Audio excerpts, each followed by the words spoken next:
Lonavala Oil by the Kute Group, keeping mankind happy.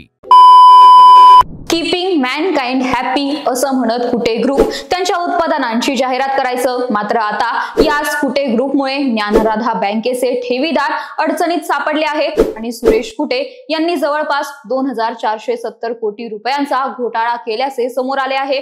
म्हणूनच नेमका हा घोटाळा काय आहे, यात कुटे ग्रुपचा कसा काय संबंध आहे ते जाणून घेऊयात आजच्या या व्हिडिओतून. नमस्कार, मी श्रेया आणि तुम्ही पाहताय महाराष्ट्र कट्टा.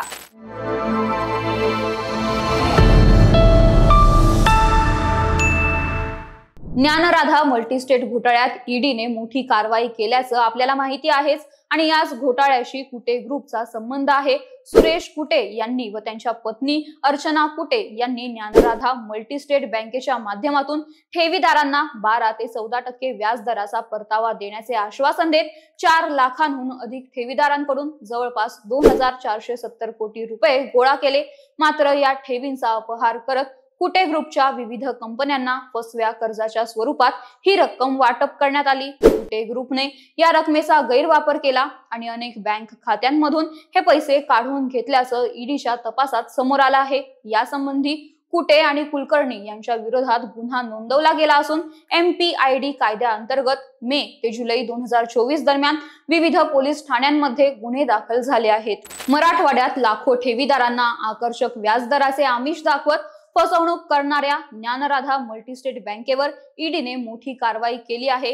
ईडीने ज्ञानराधा मल्टीस्टेट बँकेचे चेअरमन असणाऱ्या सुरेश कुटे यांची स्थावर आणि जंगम मालमत्ता जप्त केली आहे.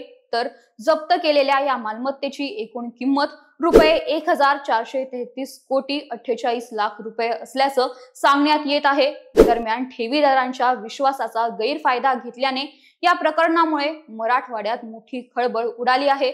तर फसवणूक झालेल्या ठेवीदारांना देखील मोठी चिंता लागून राहिली आहे. यासाठी ईडीचा तपास अद्याप सुरू असून ईडीने 9 जानेवारी रोजी जाहीर केलेल्या पत्रकात या कारवाईची माहिती दिली आहे. या प्रकरणावर पुढील कायदेशीर पावले कशी उचलली जातात याकडे सर्व ठेवीदारांचे लक्ष लागून राहिले आहे.